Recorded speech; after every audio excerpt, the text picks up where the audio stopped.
Good afternoon and welcome to our session on diversity, equity, and inclusion. We're going to start promptly today because we have a really wonderful session planned for you. I'd like to thank everyone for their participation and particularly Justice Whitener of the Washington Supreme Court. We're delighted she could join us today. I'd like to just for a moment tell you how this session came to be. We've addressed diversity, equity, and inclusion in orientation in past years, but we had a committee of students who worked with us to change the session and to make it, we hope, more meaningful and more enjoyable for all of you. So I don't want to delay. I want to get started. I just want to say one thing before we do. I want to reiterate the mission statement of UMass Law, the Commonwealth's only public law school. I mentioned this the other day. I think it bears repeating because it's important. Our collegial community respects and promotes diversity in identity and ideas. This is our mission statement. Our program balances legal theory, doctrine, skills, experience, and professionalism. We strive to graduate competent, ethical, and creative professionals who exercise sound judgment. And most importantly, we have core values assigned to our mission statement, and this is one of our core values. We are respectful and a collegial community promoting and supporting diversity in people and diversity in ideas. And we prioritize the development of professional identity for all students. We'll come back to our mission statement. Diversity, equity, and inclusion is rooted very deeply in our mission statement. It's part of who we are. So with that, I'd like to turn it over to one of our wonderful students. Levi Ekman is a 2L student at the law school this year, and he is going to do the honors of introducing Justice Whitener to all of you. Levi, please take it away. Thank you so much, Dean Cahill. Good afternoon to all of our incoming law students at the University of Massachusetts Dartmouth School of Law. I'd like to welcome you to a training which I personally find invaluable to the beginning of your journey in law school. You might have raised one eyebrow just now when I said afternoon instead of evening. However, you should know that I'm speaking to you from the great state of Washington. You should also know that I am not the only person in this training that will be joining from 3,000 miles away. With this in mind, it is my extreme pleasure to introduce to the students and faculty of UMass Law, Justice G. Helen Whitener of the Washington State Supreme Court. Justice Whitener joins us today after graciously accepting our invitation to speak to the incoming class about the value of recognizing diversity within the legal profession. Justice Whitener was appointed by Governor Jay Inslee to the Washington State Supreme Court in April of 2020. Prior to becoming a judge, Justice Whitener litigated civil and criminal cases for a little over 14 years as first a prosecutor and defense attorney, and then later as a managing partner at the firm Whitener, Rainey, and Ritt, PS. Today, Justice Whitener serves as the co-chair of the Washington State Minority and Justice Commission, and also serves on the board of directors of the International Association of LGBT Judges. Further, Justice Whitener serves on the board of directors for the Washington State Office of Civil Legal Aid Oversight Committee, and is a member of the International Association of Women Judges, the National Association of Women Judges, and is a former chair and co-chair of the Washington State Superior Court Judges Association, Equity and Fairness Committee. Justice Whitener is a judicial member of the Advisory Council for the Q Law Association of Washington, and in 2015, at the request of the United States Embassy, then Judge Whitener visited our home country of Trinidad to speak on human rights. Our distinguished guest speaker is the first Black woman to serve on the Washington State Supreme Court, the fourth immigrant-born justice, and the first openly LGBTQ Black judge in our great state. Justice Whitener once said, "As far as equity and inclusion, it does not matter where you are or who you're dealing with. What we are to be concerned about is the impact our actions have on others." In addition to her myriad of accomplishments, perhaps most notable to me is that Justice Whitener is an intelligent, compassionate, and gifted legal mind who has contributed much more to the legal profession than many could ever imagine contributing. Her appointment to the highest court in Washington State speaks volumes to the many selfless acts taken by Justice Whitener, and I am so grateful that she has taken the time today to join us and to deliver her thoughts to you all, our best class yet, at the University of Massachusetts, Dartmouth School of Law. Justice Whitener, thank you so much for joining us today. Thank you for having me. And before I start, I am using a PowerPoint with you, so I'm going to try and share it. And let's see if I can get that done.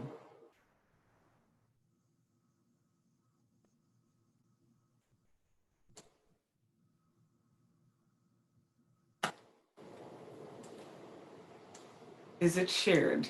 Because I can't tell from my end. Yes, Justice, it's shared.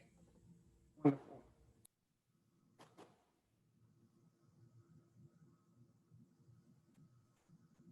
Great. All right, so good afternoon. And as Levi indicated, it's afternoon in Washington State. It is truly an honor to be here today with you and to welcome you to the law school. I want to first thank Dean Cahill and Professor Amy Vaughn Thomas for agreeing to honor the humble request made by the Student Bar Association Secretary Levi Ekman, my fellow Washingtonian.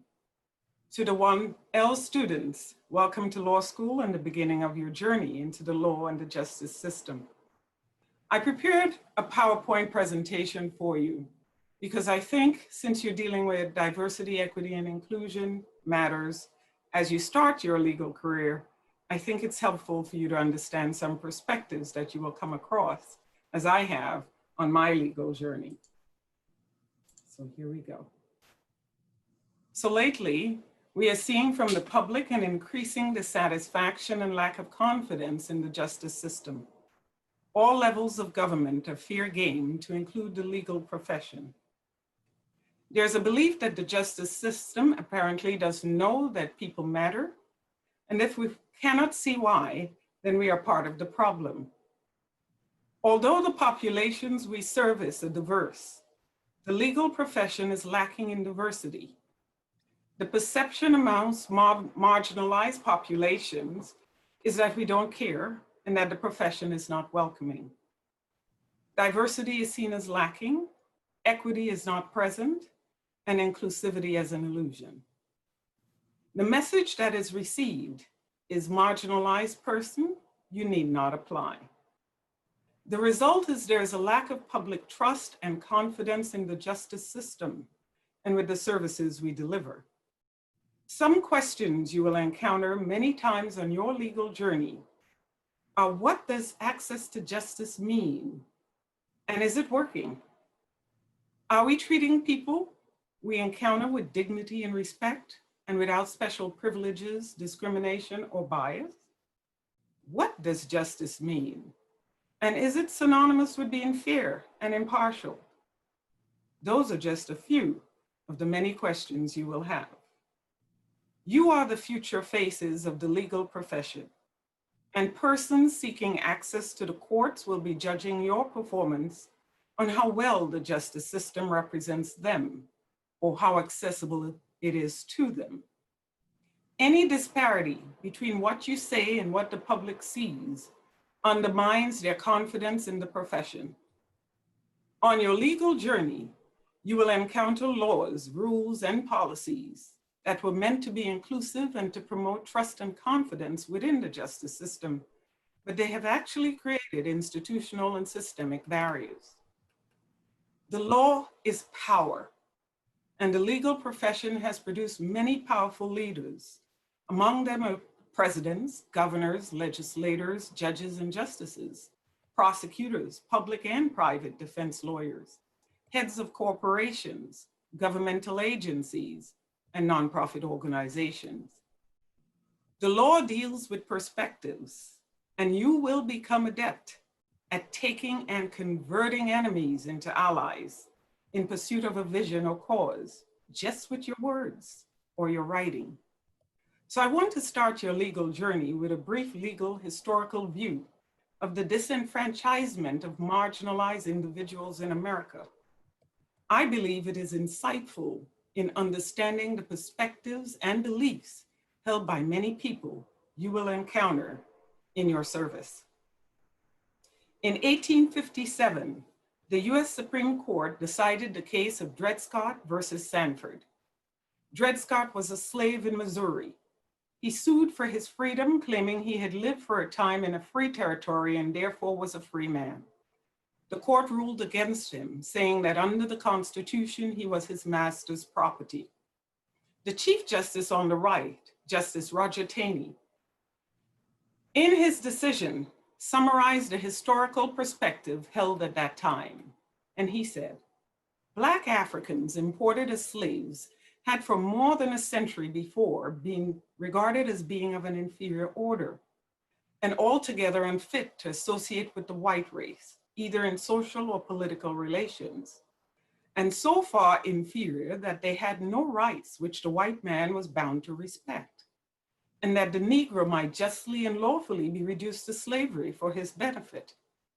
He was bought and sold and treated as an ordinary article of merchandise and trafficked whenever a profit could be made by it.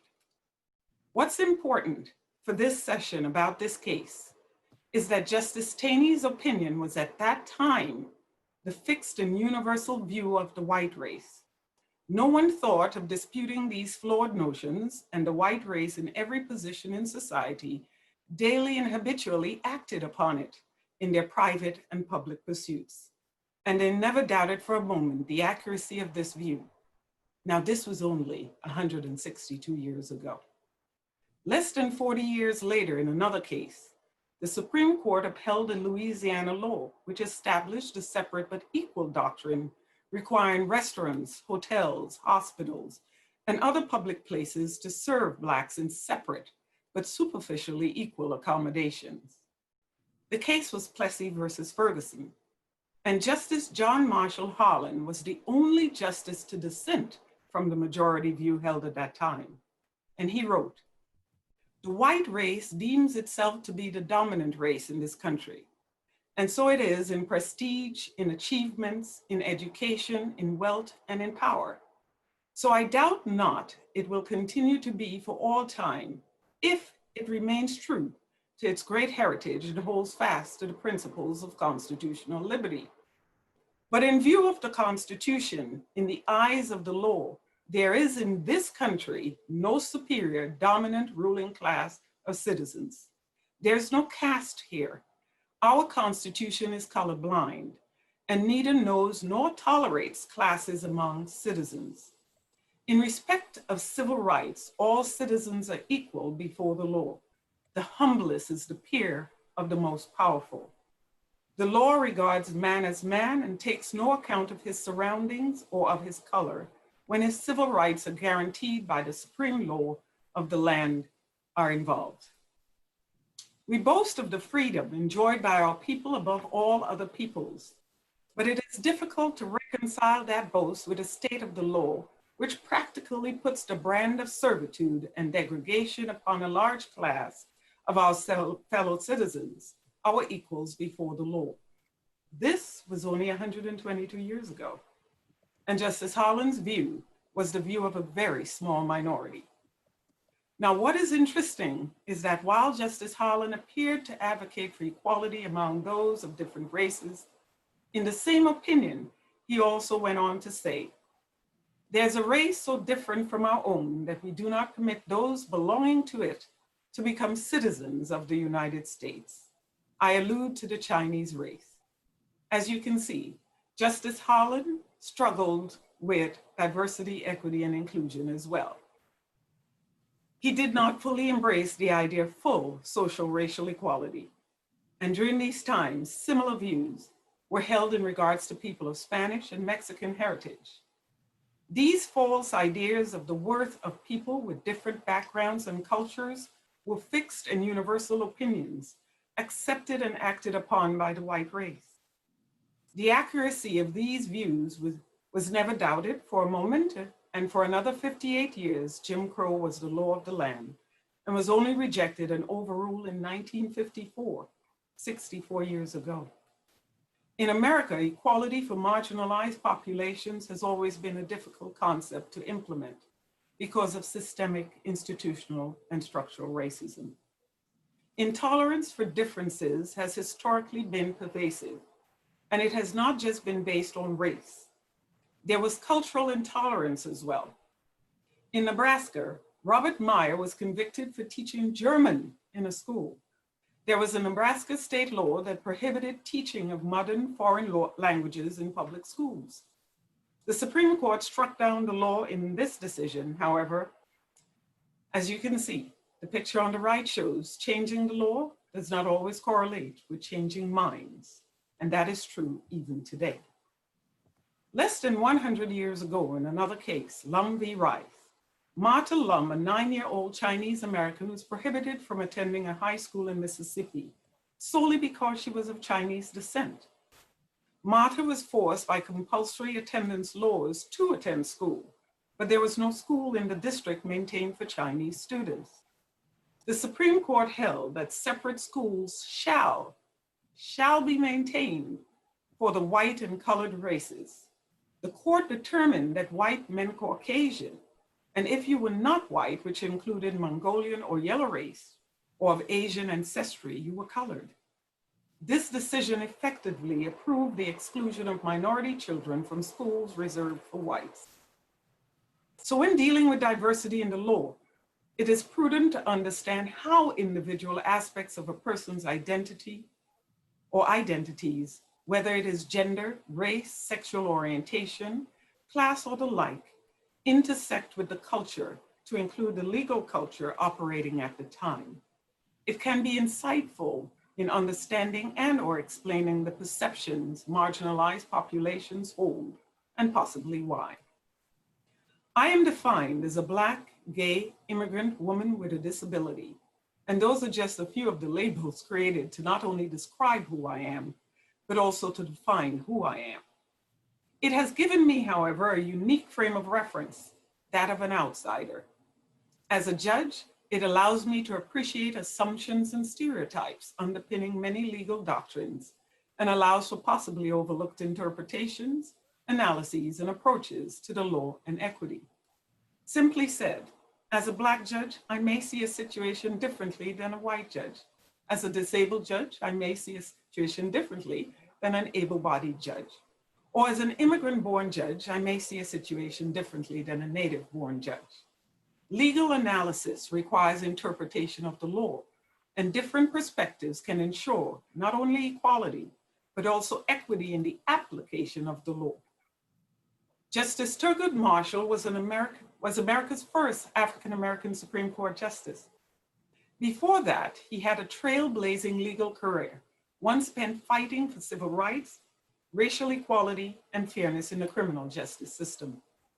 When Justice Marshall retired from the Supreme Court, his colleagues reflected on what they termed his unique perspective and how it influenced their deliberations. Justice Byron White, said Justice Marshall brought to the conference table years of experience in an area that was of vital importance to our work, experience that none of us could claim to match. He would tell us things that we knew but would rather forget. And he told us much that we did not know due to the limitations of our own experience. Justice White's comments embodies one of the many benefits of embracing diversity in backgrounds as well as in experiences. Diversity entails understanding and respecting that everyone is unique. It entails recognizing and accepting our individual differences. It is usually discussed only in terms of race, gender, ethnicity, physical abilities, or sexual orientation, and those are extremely important. However, as first-year law students, diversity of professional backgrounds should also matter. All of you have life and work experiences that will be relevant to the legal discussions you will partake in at law school. Do not discount your life experiences, but rather share those experiences with your classmates. This will ensure that more varied experiences and perspectives be drawn upon in addressing solutions to the problems you will be tackling. Diversity does not undermine the quality of your experience, it enhances it. A justice system that reflects the community within which it works by bringing different backgrounds and perspectives to the table increases public trust and confidence in the legal profession. It helps them see the profession as being transparent and fair in our dealings, and that includes the legal decisions we make. You will pledge an oath to always work towards equal and fair treatment, to be accountable, impartial, and just. Treating others in a just manner is justice. Now, access to just treatment requires equality, a term you will encounter quite a bit during your legal studies. However, in America, using equality as a goal in addressing problems of diversity or integration may be an inherently flawed concept because of historical, systemic, and institutional racism. Equality deals with providing the same treatment for all. Many of our early legal cases utilize what I call an equality lens approach to the issues of diversity or integration. This approach would work beautifully if we were all starting from the same place. And arguably, therein lies the flaw, as we know that is not the case. Cases covering equality include the court case, Mendez versus Westminster. This was the first case that argued that separate but equal was unconstitutional. In 1946, 5 Mexican-American fathers challenged the practice of Mexican school segregation. The Mendez family had previously attended white schools without problems, but after moving to Westminster, Orange County, California, they suddenly found their children forced into separate schools for Mexicans. This case was the catalyst for the successful arguments made 8 years later in the better-known Brown versus Board of Education case. The Brown versus Board of Education case came in 1954, and the Supreme Court finally held that in the field of public education, the doctrine of separate but equal has no place. Numerous cases applying an equality lens to address issues involving women's rights, Chinese American rights, or LGBT rights, for example, then followed. But even where people fought for equality, it meant different things to different groups because they were all starting from a different place. Equity, on the other hand, is synonymous with fairness and neutrality. It includes providing access to opportunity. However, because of the persistent plague of historical and institutional racism in America, it is important when dealing with our multicultural population that we encourage accessibility by identifying and removing historical and institutional barriers to accessing opportunities. I'll give you an example. 2 applicants are vying for a position in an agency. The first applicant is qualified and has 20 years of experience. The second applicant is from a marginalized group and is also qualified and has 10 years of experience. Both are equally qualified for the position. Now, if I was to ask you who gets the position, the usual response is the person with 20 years of experience. And when I ask why, the frequent response is because that applicant has been doing it longer for 20 years. I challenge you to see that equality lens decision as inherently flawed. The flaw is that these 2 people are superficially equal. They are equal as it pertains to qualifications for the position, but the reality is that the marginalized individual had to overcome historical, systemic, and institutional barriers just to be considered equally qualified, and had to do it in a shorter amount of time. Ask yourself, why do you perceive the person who has mastered the task in half the time as less worthy of the position than the person who took twice as long to master the same task? If how an applicant has been working at a task is the barometer for hiring, you have just created another barrier for the Black individual, the woman, the disabled individual, the immigrant, the marginalized individual. On this journey, remember to challenge yourself, your classmates, and your professors so that your law school experience will be enriched. Ask the hard questions and try and find sustainable solutions to problems you encounter in the system along the way. Assumptions about a person's based on their race, gender, ethnicity, sexual orientation, age, or disability, to name a few descriptors, tells you nothing about that person's abilities or worth. You will be trained to become gatekeepers, and many of you will be privileged to have the keys to accessing justice. Since the concept of perception is intertwined with the concept of equity, to change the perception marginalized groups have of our justice system, it will be your responsibility to adjust and remove attitudes, norms, beliefs, and practices that perpetuate discrimination. You can create a more inclusive justice system. Diversity and inclusion work in tandem, but just like equality is not synonymous with equity, diversity is not synonymous with inclusion. You can create a diverse group and it not be inclusive, because inclusion requires that a person's individuality not only be seen, but that it also be valued. Take, for example, cases involving immigration and citizenship. Korematsu versus United States. This is another Supreme Court case. In this case, a 23-year-old Fred Korematsu, an American citizen of Japanese ancestry, who refused to go to the internment camps and was incarcerated for it. And the court ruled that the government was justified in its internment of a Japanese American citizen because it was a circumstance of emergency and peril in the wake of the Pearl Harbor attack. Note, we're seeing many parallels at play even today. Please do not confuse requests for inclusion as requests for special rights and privileges. In 1996, the US Supreme Court found a Colorado amendment that denied protections against discrimination to gays and lesbians because it provided them with special rights to be unconstitutional. And Justice Kennedy, in his decision, held that the protections requested were not requests for special rights. They, he said, constitute ordinary civil life in a free society. And that case was Roma v. Evans. Providing access is not providing special rights. I challenge you to see such requests as requests for inclusion.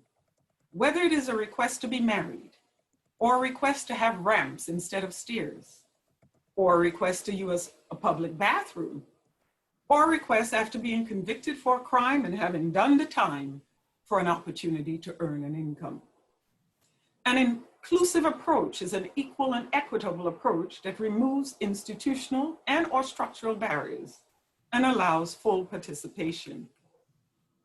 Finally, in recent years, there has been a lot of training on bias, specifically implicit bias. The training is meant to have us look at the subconscious bias beliefs or opinions that we have about others. Unfortunately, after all of the training we've had, it appears that we are seeing more and more manifestations of bias. Do you know what is the difference between implicit and explicit bias to the receiver? Nothing, absolutely nothing. There's no difference to the person on the other end of it. Since we cannot read minds, your implicit bias, which we all have, is only implicit to you. It is explicit and has always been explicit to the receiver. As I indicated, he or she cannot read your mind. What matters is that you've manifested it, and now it is known. Therefore, as we learn about our implicit bias, we must also focus on the impact of our actions and not on just our intent. What's relevant to the person on the receiving end of our actions is the impact it has on them, and not what you or I intended. Discrimination based on race is still very much an issue in this country, and in a dissenting opinion, Justice Sonia Sotomayor said, race matters for reasons that really are only skin deep, that cannot be discussed away any other way, and that cannot be wished away. Race matters because of the slights, the snickers, the silent judgments that reinforce that most crippling of thoughts, I do not belong here. Justice Sotomayor went on to say that the way to stop discrimination on the basis of race is to speak openly and candidly on the subject of race, with eyes open to the unfortunate effects of centuries of racial discrimination. She said we ought not sit back and wish away rather than confront the racial inequity that exists in our society. Discrimination is not new, and whether it is based on race, gender, sexual orientation, disability, or immigration status, or any other identifier, it is, it has been, and it will always be wrong. You will become the gatekeepers to access justice. Your charge is to dismantle the historical, structural, and systemic institutional barriers that disenfranchise many individuals. We may not have been around or responsible for it, but we are here now, so it is our responsibility to dismantle it. The change you are seeking is within you and must come from you.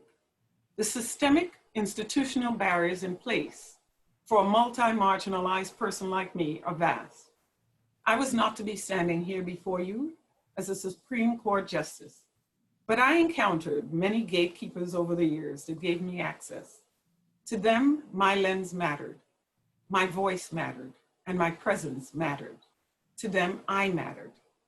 And I paid back by being accessible, visible, and vocal. Your voice matters. Your presence matters. You matter. On your legal journey, I hope you join me. Now, I will pause to put on my robe, so don't go anywhere, as I will be back to ask that the mics be unmuted to give you the lawyer's pledge. Thank you.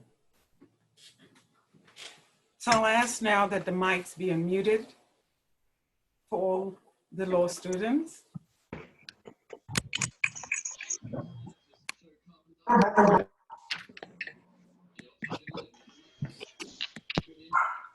And you'll let me know when that is done.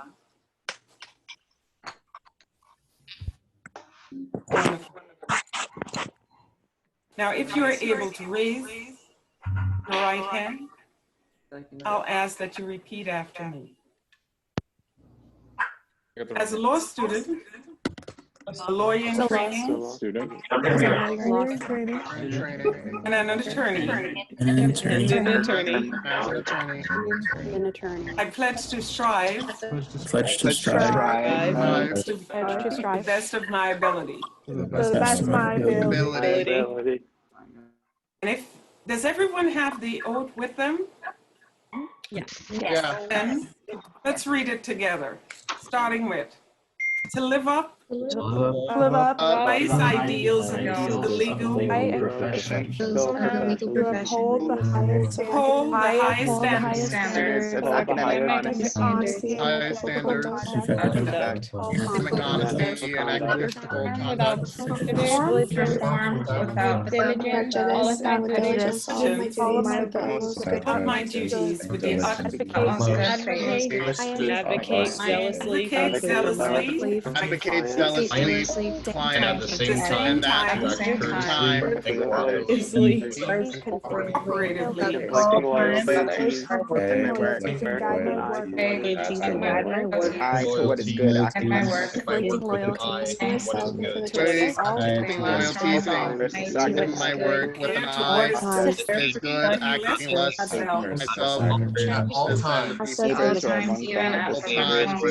places, whether they be national or independent, or my neighbors, whether they be powerful or neighbors,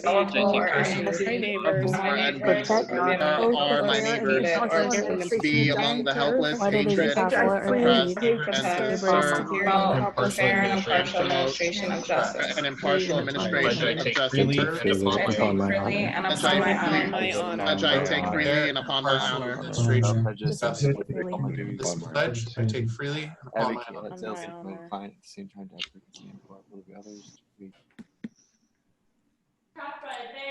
That was amazing. Everyone, let's just say the last sentence together. This pledge Take freely and upon my honor. Welcome to law school. I look forward to, in 3 years, seeing all of you be sworn in as attorneys after you've taken the bar examination, if there is a bar examination at that time. Some states are getting rid of it.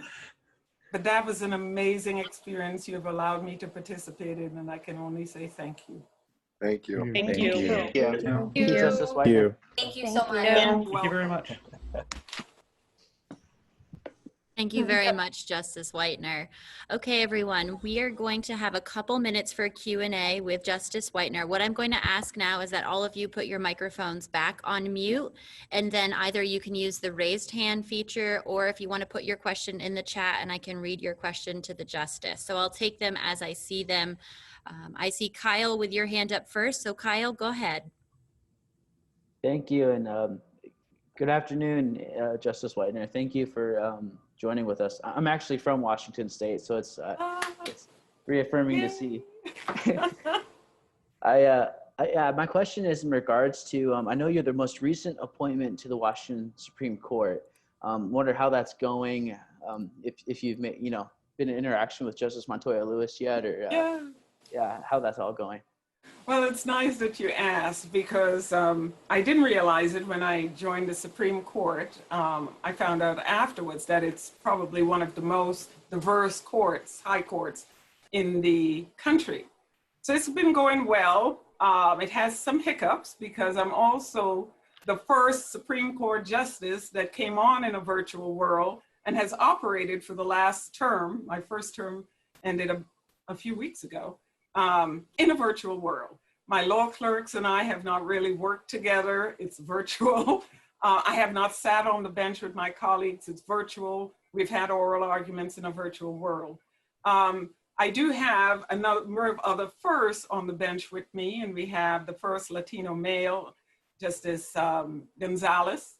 We have the first Asian/Mexican, she's both, Justice Mary Yu.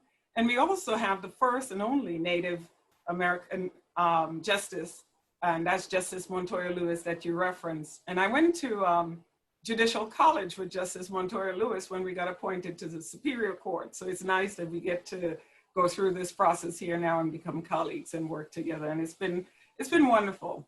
I'd be remiss in saying that it's easy. It's not. Not just because it's a virtual world, but my background was very much trials.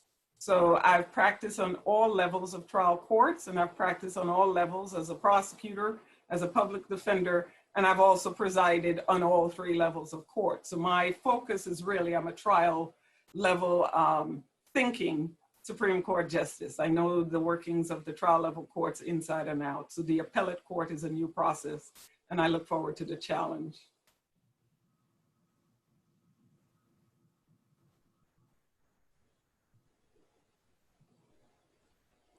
Thank you so much, Justice. Does anyone else have a question?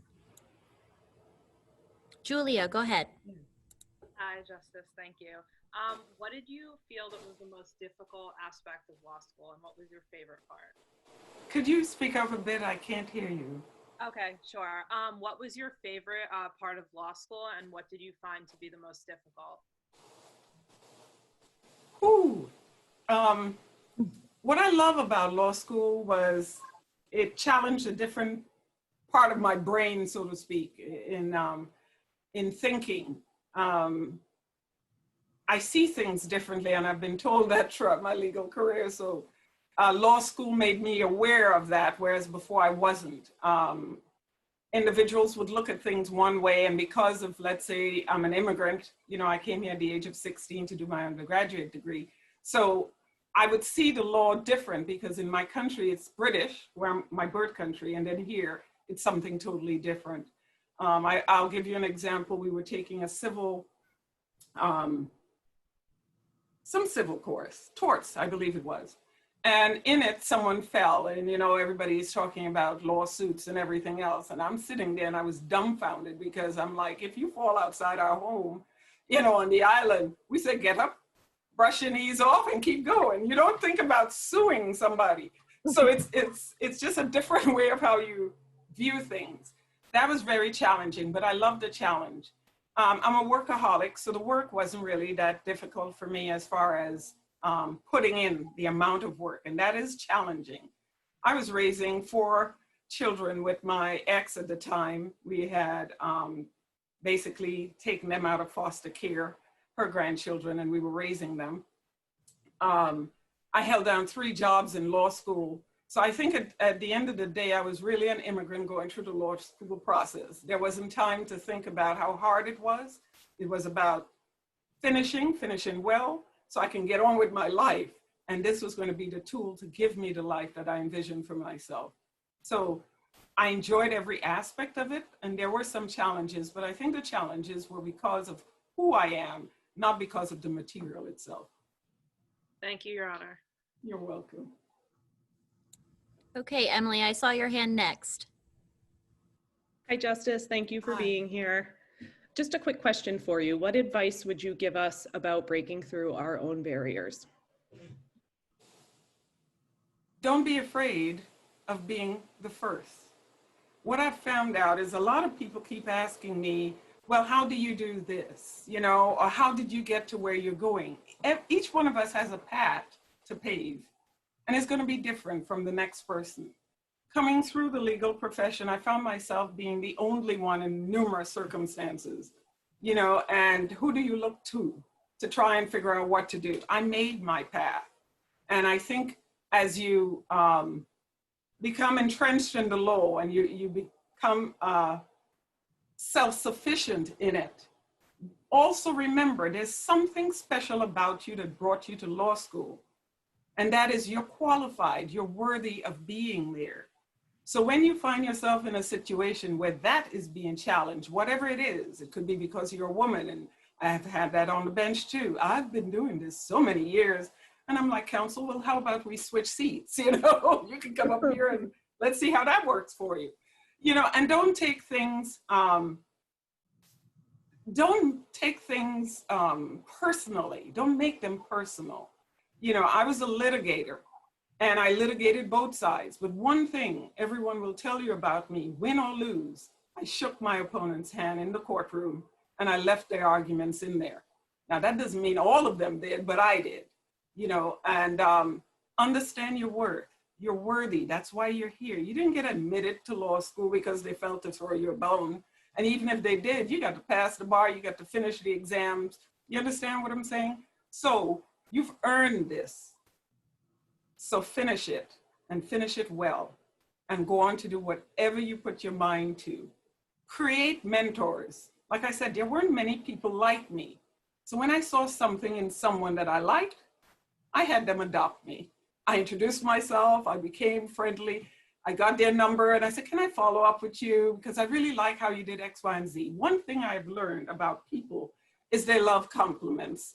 So you give them a compliment because that's why you connected with them.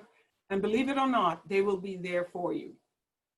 Here's an example. My first job in law school, I had 3 of them. But the first one, 3 of them at the same time, by the way. My first year in law school, when I was finished, I ended up with 3 jobs. One was as a law clerk with the Attorney General's office in the state. The second one, I was a TA for criminal law for one of the professors at my law school. And the third one, I worked nights at the bank, you know, doing 10 key. I had to make the money, so I worked. But on my first job as a law clerk, little did I know that the woman who they had assigned to be my mentor would end up on the Supreme Court. And that is Justice Mary Fairhurst, who just stepped down. And my colleague, Justice Montoya Lewis, actually just got her seat. Not in my wildest dreams. But there were things that I learned from her then, and we maintain a friendship over the years. It doesn't have to be every week, but you know, we maintain a friendship. Every year I would get a card from her. Every year I would send her a card. So you are going to come across individuals who can have big impacts in your lives. But if you don't take advantage of the hello, and can I get your card, and can I follow up with you, you will be losing some vital opportunities to make connections and network in this field, especially if you're a marginalized individual, because we don't have those structural connections or networks in place for us. Thank you. You're welcome.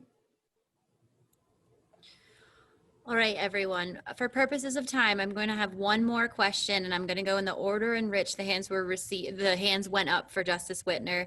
The student committee, as well as the faculty administration, put together an active exercise that we're going to move into. But one last question for Justice Whitner. Alejandra, I saw your hand up, so go ahead. Hi there, Justice. Thank you so much for taking the time to be with us today. I was wondering, and hearkening back to how you were talking about wildest dreams, and I was wondering if when you were an early litigator, did you wake up in the morning like, I want to be a judge someday, or was this something that more just developed organically?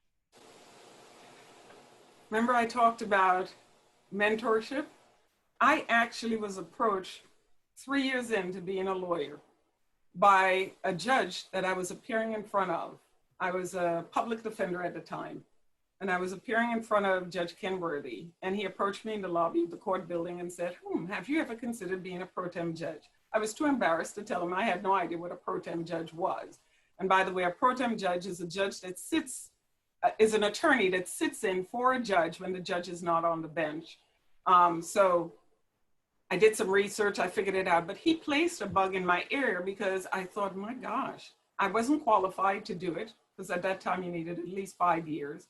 And this man put this bug in my ear. So then I made contact with him and chatted with him in chambers and asked him, what is it I need to do and that sort of thing.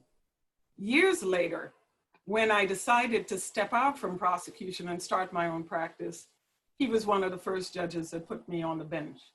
I really wanted to be a litigator. And notice I didn't say prosecutor. Notice I didn't say defense attorney. I said litigator, because I don't care what you did with me, just throw me in the courtroom. I just love to be able to do courtroom stuff. I wrote well, and that's something else. Take advantage of your writing classes. It's really important. And here's why. I wanted to be a litigator, but one of the things I learned early on is if I can write a really good brief, I'm doing my client a favor, because it was known when you get a brief from Attorney Whitener, look at your case, Mr. or Miss Prosecutor, because there may be an issue.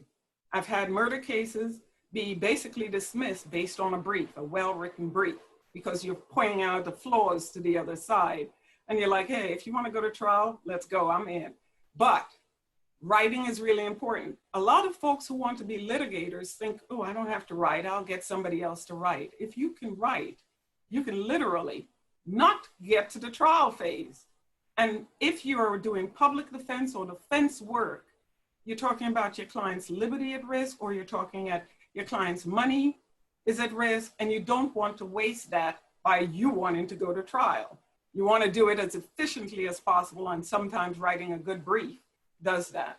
So a good litigator is actually someone who's a good writer, but also can do a good trial as well as a good orator and enjoy speaking.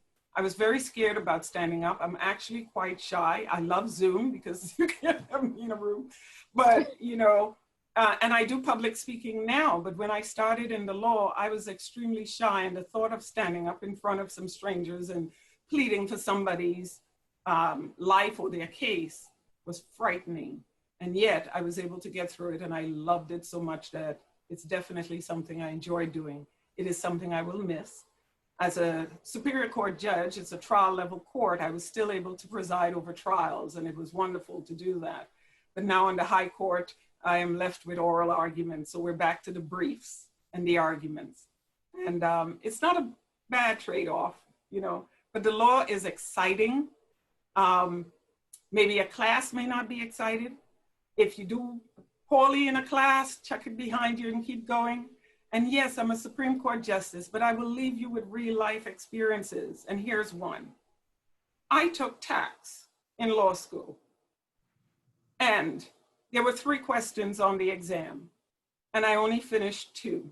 And I really was devastated, and I thought that was going to be my first F or D in law school. Well, I ended up with a C, and I said, thank you very much. Because you know what the answer I gave to the 3rd question was? Because I never was able to finish it. The proctor said, you have 10 minutes, and I already took 2.5 to do the first 2 questions. I had just taken professional responsibility, and I wrote. To this day, I remember it, because it was life traumatic. But I wrote, "It is my professional and ethical responsibility to advise my client to see a tax attorney because it's obvious I'm incompetent to deal with these issues. Thank God for a curve because it got me that C."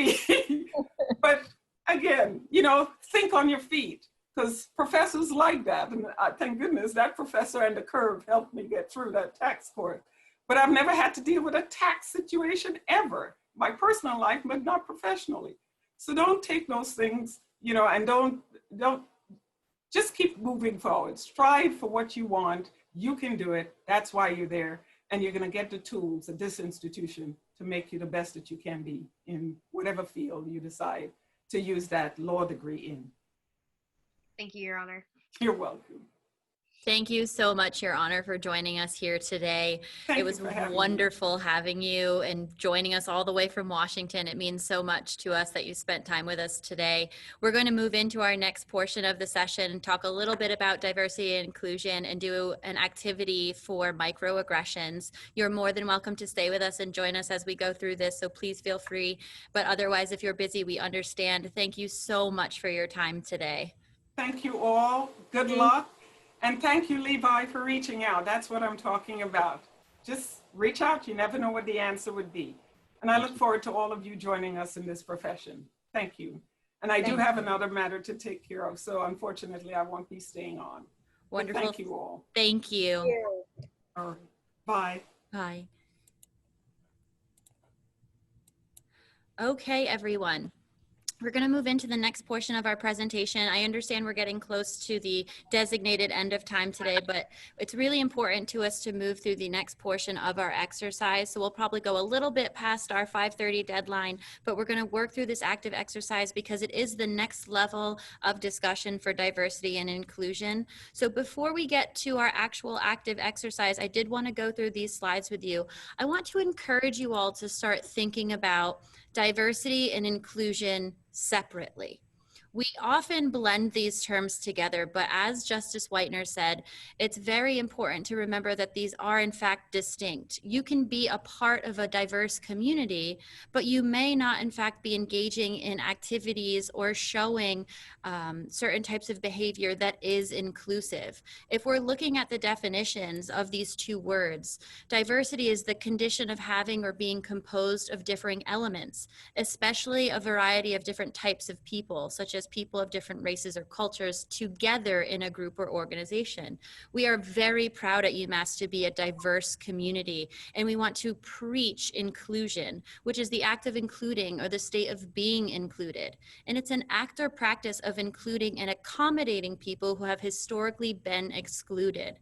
Think about people who have been excluded because of their race, gender, sexuality, or ability. Now, these are not all of the categories that we could talk about people feeling excluded, but it's important to remember that in fact you have to be diverse but also inclusive, which is why we want to talk to you today about the topic of microaggressions.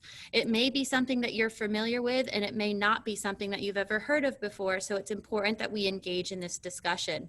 Our exercise that we're going to do in breakout groups is going to focus on microaggressions and the impact that microaggressions have on inclusion in the profession.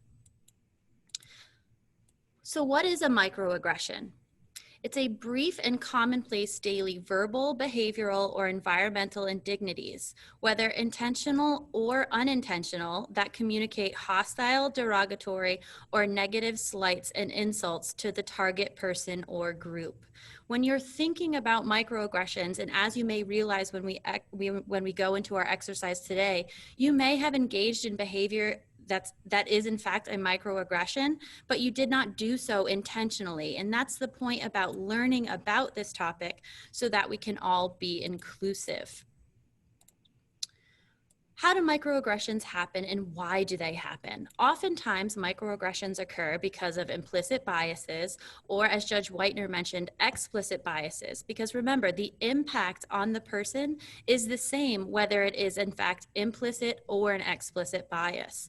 Stereotyping, failure to recognize another person's experience. a clash of racial identity or other realities, and a belief that microaggressions are minor and not harmful. And I want to focus on this particular last point before we move into the exercise, because it's very easy to dismiss a behavior that you've engaged in the past, or a microaggression that you may have exhibited because it was a one-time situation. But remember, for the person that's experiencing the impact and effects of that microaggression, your one particular situation may be compounding hundreds of times they have heard this in the past. So it isn't in fact just your one scenario that can be dismissed, and it's important to pay attention to all of your activities so that you are not engaging in this behavior. So what are the effects of microaggression and why should we care? Remember, Justice Whitener particularly emphasized that what's most important about all of these discussions is the impact we have on others. Microaggression can cause students to experience serious cognitive, behavioral, and emotional reactions, making it very difficult for them to learn. They also perpetuate stereotypes and create a hostile environment. And microaggressions, like we were saying on the previous slide, have a cumulative effect. Think of each microaggression as a mosquito bite or a paper cut. People who experience constant microaggressions, so even again, if you think it's your one time, it's not your one time. They are not being too sensitive or overreacting because it occurs over and over and over again. It's very important to learn about this topic so that we remember, while we are a diverse community, we are also an inclusive community. So what can you do? You want to recognize that dismissive attitudes are harmful. Engage in self-reflection to identify times that you have been microaggressive in your personal and professional life. Participate in continuing education activities to educate yourself on others' experiences, and avoid making assumptions and labeling people.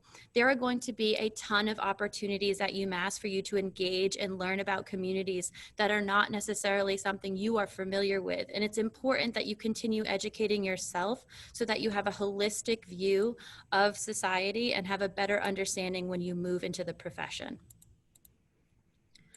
So the ground rules for today's exercise before we get into our breakout groups. I want everyone to engage in active listening before responding to others. I want everyone to try to avoid interruptions.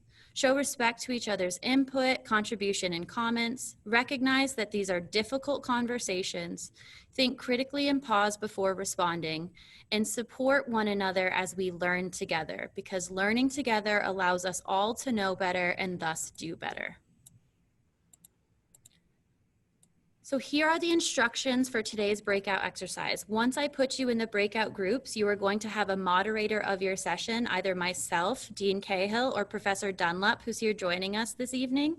And what we're going to do is have 2 microaggressive statements per group, where you identify the intent, the interpretation or impact of the statement on the listener, and possible ways to rephrase these statements.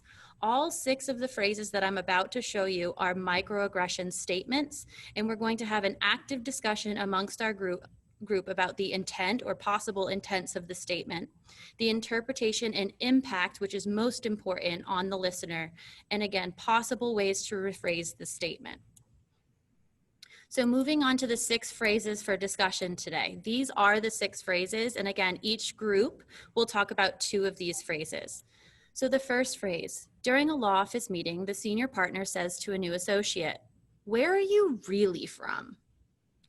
The second one: during an office meeting with 6 male lawyers and 1 female lawyer, a male lawyer says to the female lawyer, "Will you take notes during the meeting?" The third statement: one classmate says to another classmate that they identify with the LGBTQ community. In response, the other classmate says, "How did your parents react to that?" The fourth statement: in a job interview, the interviewee discloses where they are from, and the response from the interviewer is, "You've done really well for yourself despite where you're from." The fifth statement: during a Zoom meeting, one colleague says to another, "I'm so OCD about the organization of my desktop." And finally, our last statement today: a person says to another person who has an accent, "Can you please speak English?" Now, again, I want to remind everyone of the ground rules before we get into our breakout sessions today. Have respect for one another and feel comfortable to engage in the conversation. We're all here for you, and we're going to moderate the sessions. We're going to have about, I'd say, 7 minutes total in our breakout groups, and then we'll come back together for a very quick debrief of our breakout room sessions. So Dean Cahill and Professor Dunlap, I'm going to open up the rooms for your exercises, and feel free to engage with your students and the student leaders who are here joining us today.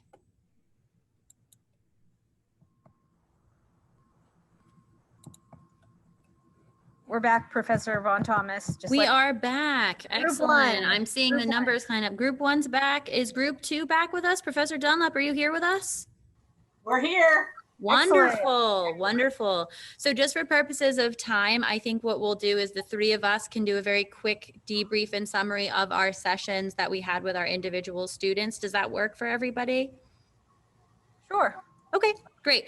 So I'll start first, and then I'll turn it over to Professor Dunlap. I know she's shaking her head. I know you wanted to go first, Professor Dunlap, but I'll go first for you, and then we can go from there. So, all right. So with our group, we had the two phrases. The first one, I'm so OCD about the organization on my desktop. The second phrase, can you please speak English? And in talking about both of these statements, we identified the intents for them. The intent for the first one being a comment related to disabilities, and the second one being a hatred, and both of these comments have hatred embedded within them, but talking about race and the impact it can have on different cultures. And we really focused our discussion on how this impacts the community as a whole and the individual. So the individual who's hearing it and listening to this, again, it may be one time for the person saying it, but it's multiple times for the person that's hearing it. And it does, in fact, stigmatize, when you're talking about OCD, some of the diagnoses and things, and it misclassifies what the person is actually trying to say, which is related to organization, which is not something that the true disability is in and of itself. And for the second phrase, can you please speak English? Thinking about the intent behind that, we talked a lot about how it's expressed very frequently with frustration, and how it's so important to remember that if you don't understand someone, it's okay to ask them and say, I'm having a hard time understanding you. Could you please slow down? Could you please rephrase? Instead of expressing the hatefulness behind something like, can you please speak English, out of your frustration. So with that, I'm going to turn it over to Group 1, Dean Cahill. Go ahead. I would love to let the students do it, but I know we're tight on time, so I will summarize. It would be much better if it came. I know. I appreciate everyone staying with us and hanging for the entirety of the session. I just want to be respectful of time as much as possible. Me too. Me too. So we had a really great conversation in Group 1. Cheers to Group 1. Where are you really from? Which really gets to the heart of students suggesting that it would be much better to simply say, what is your ethnicity? What is your family heritage? What is your ethnicity, rather than where are you really from? Because it suggests that it makes an impact to the person that they're not really from here. They're an outsider and not one of us. And I'm not doing it justice because they were fabulous. And same, I didn't do justice. My group was far better than what I just gave you all. Exactly, but I'm trying to tidbit it down. Same. And in our second one about will you take notes during the meeting, we had a great conversation about how a question like this puts people into sort of stereotypical groups, right, based on gender. So, for example, it would be better to have said, you take really good notes. Would you be willing to take notes in this particular meeting for us? Your meeting notes from last week were very good, or something to that effect. Or will you take, I've noticed that you have a very clear way of taking notes. Would you take notes? Would you be willing? Would you volunteer to take notes? Or who would like to volunteer to take notes, rather than asking anyone a pointed question? Again, I'm not doing it justice, but Group 1, great job. So Professor Dunlap, do you want to sum us up? I really am tempted to pass it over to Ms. Tuthill because I wasn't taking great notes, but in any event, I don't want to violate the rules since I teach a rules class. The first one classmate says to another that they identify with the LGBTQ community. In response, the other says, how does your parents react? fabulous group, as you both also pointed out. I'm excited about this entering class already, but there were so many problems embedded in that statement. One is that sort of an assumption that parents might react negatively. Two, an assumption that you're sort of entitled to ask that kind of invasive question. Three, that the fact that you even have told your parents yet.